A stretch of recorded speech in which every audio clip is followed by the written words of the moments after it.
नमस्कार, आप देख रहे हैं आज तक। आपके साथ हूं मैं नेहा वाथम। पाकिस्तान सुधरने को तैयार नहीं है। सर्जिकल स्ट्राइक की बौखलाहट में पाकिस्तान रिहायशी इलाकों को निशाना बना रहा है। सीमा से सटे रिहायशी इलाकों में लगातार गोलीबारी की जा रही है। हैरानी की बात तो यह है कि सिर्फ 3 दिन में पाकिस्तान ने 11 बार सीजफायर को तोड़ा है।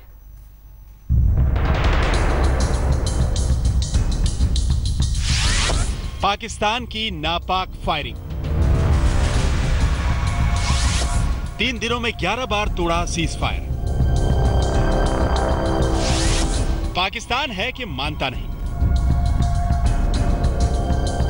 पाकिस्तान अपनी हरकतों से बाज आए तो पाकिस्तानी क्या, कुछ भी करो मानता ही नहीं। सर्जिकल स्ट्राइक के बाद तो मानो वो बौखला गया है। पहले पोस्ट पर फायरिंग होती थी, रिहायशी इलाकों को निशाना नहीं बनाया जाता था, रात के अंधेरे में बदमाशियां करता था। लेकिन अब दिन में फायरिंग जारी है, रिहायशी इलाकों में गोला बारूद दागे जा रहे हैं। पाकिस्तान ने 3 दिनों में ही 11 बार सीज फायर तोड़ा। आज दोपहर 12:10 पर एलओसी पर जम्मू कश्मीर नौशरहा सेक्टर में पाकिस्तान की ओर से न सिर्फ गोलियां बरसाई गईं, बल्कि रिहायशी इलाकों में मोर्टार के गोले भी दागे गए। पाकिस्तान ने कल 5 बार सीज फायर का उल्लंघन किया।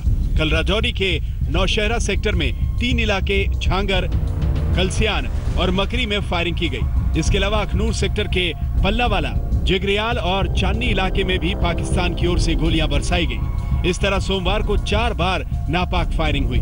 पुंछ के बीजी सेक्टर में 5 लोग जख्मी भी हुए। और तो और अंतर्राष्ट्रीय सीमा पर पंजाब के गुरदासपुर में भी सीज फायर का उल्लंघन हुआ। वहीं 2 अक्टूबर को जम्मू के पल्लावाला में पाक की ओर से फायरिंग हुई।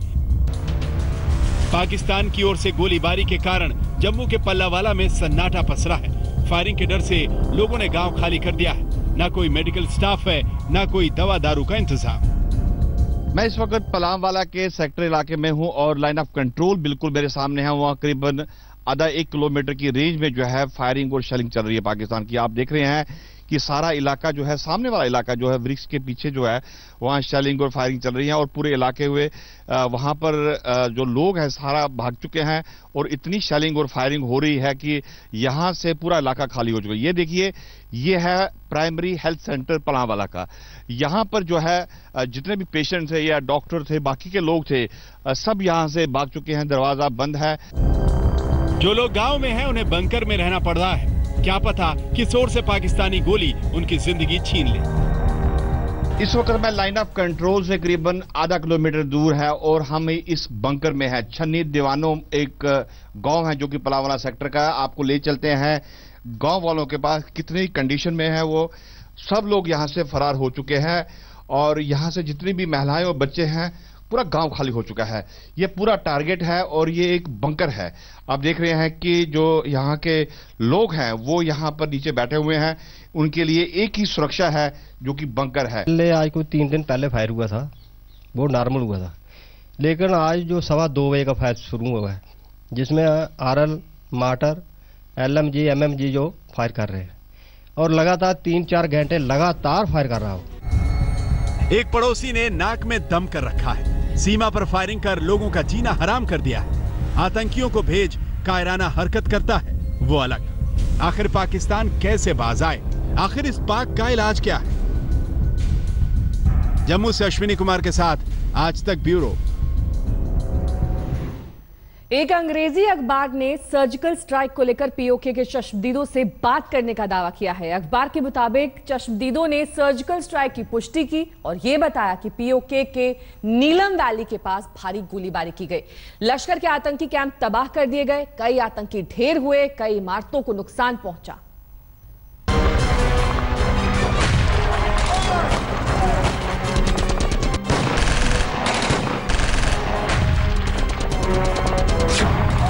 पीओके के चश्मदीदों ने की सर्जिकल स्ट्राइक की पुष्टि।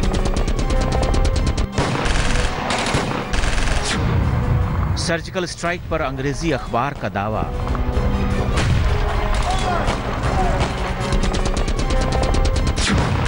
नीलम वैली के लश्कर के कैंपों को भारी नुकसान।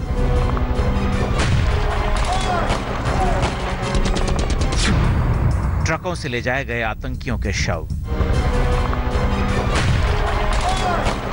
उरी हमले के बाद सेना ने पाकिस्तान अधिकृत कश्मीर के आतंकी कैंपों पर जो हमला किया उसकी पुष्टि पीओके के चश्मदीदों ने ही कर दी है। एक अंग्रेजी अखबार ने पीओके के 5 चश्मदीदों से संपर्क साधा, जिनके मुताबिक 28 सितंबर की रात भारतीय सेना की सर्जिकल स्ट्राइक में लश्कर आतंकियों के कई कैंप तबाह हो गए। चश्मदीदों के मुताबिक पीओके के नीलम वैली के छलवाना खैराती बाग में लश्कर के कई कैंप तबाह किए गए, कई आतंकी मारे गए। नीलम नदी के पास अथमुकाम में भी फायरिंग और धमाके की आवाजें सुनाई दी, यहां भी लश्कर के कैंप तबाह कर दिए गए। चश्मदीदों ने अखबार को बताया कि नीलम वैली के अल हवाई ब्रिज के दोनों ओर भी भारी गोलीबारी और धमाके हुए हैं। ये ब्रिज काफी अहम है, जिसे पार कर आतंकी भारतीय सीमा में घुसपैठ करते हैं। चश्मदीदों ने बताया कि दूसरे दिन यानी 29 सितंबर को मारे गए आतंकियों को दफनाने के लिए ट्रकों में भर भर कर अज्ञात जगह में ले जाया गया। लश्कर आतंकियों और उनके आकाओं ने यहां के मस्जिदों में दूसरे दिन प्रार्थना सभाएं की। अपनी झेप मिटाने के लिए पाकिस्तान लगातार भारत के सर्जिकल ऑपरेशन को झुठलाता रहा, लेकिन पीओके के चश्मदीदों ने ही पाकिस्तान के झूठ का पर्दाफाश कर दिया। चश्मदीदों ने साबित कर दिया कि पाकिस्तान में आतंकियों को कैसे सरपरस्ती मिलती है, कैसे पाकिस्तानी सेना और सरकार की गोद में आतंकी पलते हैं और कैसे भारत की सर्जिकल स्ट्राइक के बाद वहां की हुकूमत इस जुगाड़ में लगी रही कि सर्जिकल स्ट्राइक के सबूतों को आनन फानन में खत्म किया जा सके। आज तक ब्यूरो। पाकिस्तान में सर्जिकल स्ट्राइक के बाद से सबूत मांग रहे विपक्ष के शोर शराबों के बीच नरेंद्र मोदी ने अपने मंत्रियों को यह सख्त हिदायत दी है कि वो चुप रहें। सबूत मांगा जाए तो सिर्फ सेना दे बयान। सरकार ने सुरक्षा की रणनीति के तहत यह फैसला लिया है। पिछले 5 दिनों तक खबरों पर सर्जिकल स्ट्राइक की मार पड़ी, अब उस मार पर सबूत का वार पड़ गया है। सबूत मांगे जा रहे हैं भाषा बदल बदल कर। अरविंद केजरीवाल से लेकर दिग्विजय सिंह, पी चिदम्बरम, संजय निरुपम सब ने सरकार और सेना से सबूत मांगे कि साबित करो सेना ने पाकिस्तान में घुसकर आतंकियों को मारा। सरकार की बैठक हुई, सुरक्षा समिति की बैठक, जिसमें सरकार ने तय किया कि सबूत नहीं देंगे। प्रधानमंत्री नरेंद्र मोदी ने अपने सभी मंत्रियों को सख्त हिदायत दी है कि सबूत चिल्लाने वालों के आगे वो चुप रहें।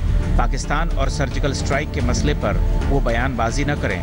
प्रधानमंत्री ने कहा है कि सिर्फ सेना को बोलने दिया जाए, मंत्री जानकार बनकर बयान न दें। जिन मंत्रियों को बोलने के लिए अधिकृत किया जाए वो ही बोलें। सरकार ने एक रणनीति के तहत सबूत नहीं देने का फैसला किया है। सरकार का मानना है कि मसला राजनीतिक नहीं रणनीतिक है और सैनिक देश की सुरक्षा से जुड़ा है, लिहाजा सरकार कोई सबूत नहीं देगी। हालांकि पाकिस्तान अधिकृत कश्मीर से सबूत खुद मिलने लगे हैं। दिल्ली से राहुल कमल के साथ आज तक ब्यूरो।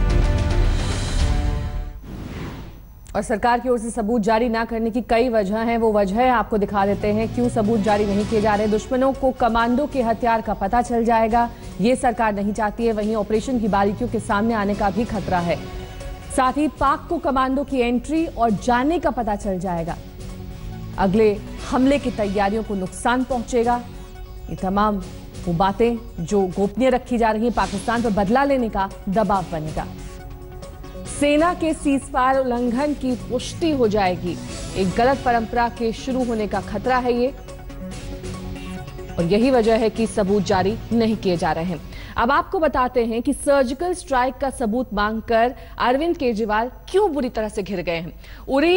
उनकी चौतरफा आलोचना की जा रही है और अब तो आलम यह है कि आम आदमी पार्टी जो हमेशा तीखे तेवर में बयान देती रहती है, अब बचाव की मुद्रा में आ चुकी है। पिछले 2-3 दिन में देख रहे हैं कि पाकिस्तान अंतर्राष्ट्रीय पत्रकारों को लेके बॉर्डर पे जा रहे हैं और ये दिखाने की कोशिश कर रहे हैं कि देखो सर्जिकल स्ट्राइक्स तो हुए ही नहीं रहे। इस बार गलत जगह पर स्ट्राइक कर बैठे अरविंद केजरीवाल। इस वक्त जहां देश राष्ट्रवाद के उफान पर है, हर आदमी पाकिस्तान को कोस रहा है, सर्जिकल स्ट्राइक की तारीफ कर रहा है, वहीं केजरीवाल उसका सबूत मांगकर विरोधियों की फौज खड़ी कर रहे हैं। एक दिन पहले से शुरू हुआ सिलसिला बदस्तूर जारी है। केजरीवाल को हम बोलना चाहेंगे कि यदि काशी की धरती पर तुम आ गए तो हम लोग छोड़ने वाले शिव सैनिक नहीं है, ये याद करके तब तुम आना, नहीं तो वरना काशी में तुम्हारा कदम नहीं रखाएगा। लोग कह रहे हैं कि जहां घोषित युद्ध का माहौल है, वहां सेना की सच्चाई पर सवाल उठाना अफसोसनाक है। सेना पर सवाल उठाने के लिए अरविंद केजरीवाल को अपने गुरु अन्ना हजारे का भी कोपभाजन बनना पड़ा।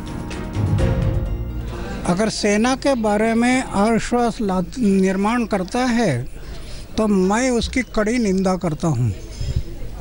अरे आज सेना पर हमारा विश्वास है, इसलिए तो रात दिन सो रहे हम यहाँ तक कि बीजेपी की धुर विरोधी पार्टियां भी यहाँ आकर केजरीवाल का विरोध कर रही हैं। अबू आजमी तक कह रहे हैं कि ऐसे बयानों से देश और सेना दोनों का विश्वास गिरता है। कुल मिलाकर हालत यह है कि संजय निरुपम और अरविंद केजरीवाल दोनों ही सभी राजनीतिक दलों के निशाने पर हैं। इस मुद्दे पर देश एक है, शहादत देने वाली और सर्जिकल स्ट्राइक करने वाली सेना के ऑपरेशन पर शंका क्यों?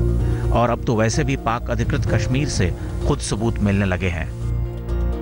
आज तक ब्यूरो।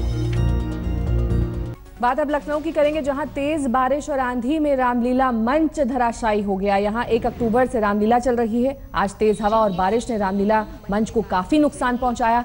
लखनऊ के जिस ऐशबाग रामलीला मैदान में रामलीला मंच गिरा, यहीं प्रधानमंत्री मोदी आने वाले हैं और माननीय प्रधानमंत्री 11 तारीख को दशहरे के कार्यक्रम में शिरकत करेंगे, लेकिन उससे पहले मंच की ये हालत हो चुकी है।